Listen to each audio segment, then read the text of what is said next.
COVID-19 restrictions are starting to loosen across Canada. It's a trend that has many hoping that the time of lockdowns and masking might be finally coming to an end. But are we really in the clear? Joining us this morning is infectious disease specialist Dr. Isaac Bogoch. Dr. Bogoch, 5 provinces have so far released firm dates of when mask mandates will end. Those include PEI, Alberta, Saskatchewan, Newfoundland, Labrador, and Manitoba. At what point will it be safe to drop them across the country? You know, this is the kind of thing where everyone's looking at the same data and coming up with different conclusions. Also, it's also important to recognize that each province has its own epidemic. It's not one homogenous epidemic here in Canada. So different provinces are moving at different paces based on the will of the people, their local epidemiology, their political and public health leadership. And it's not unexpected. We've seen this time and time again to see the different provinces take slightly different paths forward throughout this pandemic. So we can't really give a timeline because it's different for every province. No, yeah, but at some point, I think, just to be clear, there will be a point in time where we won't have mask mandates, and I think that's important to recognize. There'll be a time where people can voluntarily wear masks, but masks will not be required in indoor settings, and that's probably we're going to see that across the board at some point. Well, that leads me to my next question. We know that COVID-19 will eventually be endemic, meaning there'll be new variants to come in the future, but vaccines and antiviral drugs have improved our ability to prevent and to treat infections. So how will that change the way that we respond to future waves?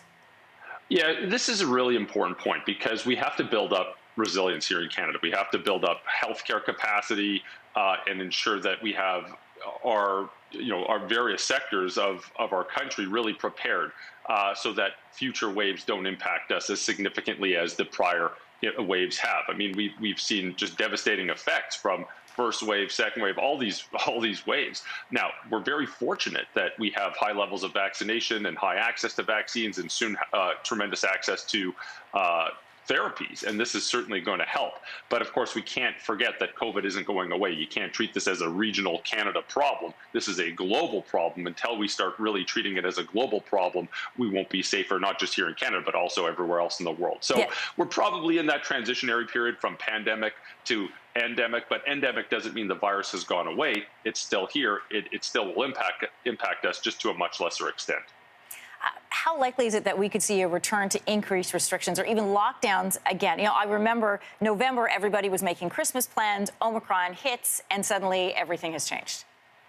I certainly hope that there's never a day where political or public health leaders are entertaining the thought of closing schools down or shutting down businesses. I still think it's totally appropriate to consider putting masks back on, right? There will be more waves. There will be more variants. I know everyone has a different opinion and thought on this process, but I think it's, unrealistic to suggest that COVID's going away.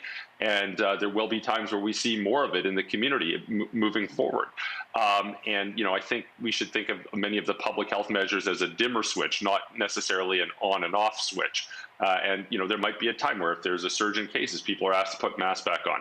I think that's a light touch intervention that has the potential to do good, and I think we should be open-minded to that. One last question, Dr. Bogoch. Politicians have been using this phrase, we've got to learn how to live with it. People will repeat that, and that's happening across North America. But what does that actually mean? What does it look like to live with it? Right.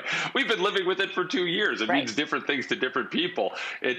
Sometimes we haven't been living with it all that well when, we see tremendous morbidity and mortality associated with it. Other times we've been living with it much more easily when it hasn't impacted us in some of the lulls. We know that some of the public health measures have really done a lot to keep Canadians safe, to protect lives, and to ensure people just don't get sick and land themselves in hospital.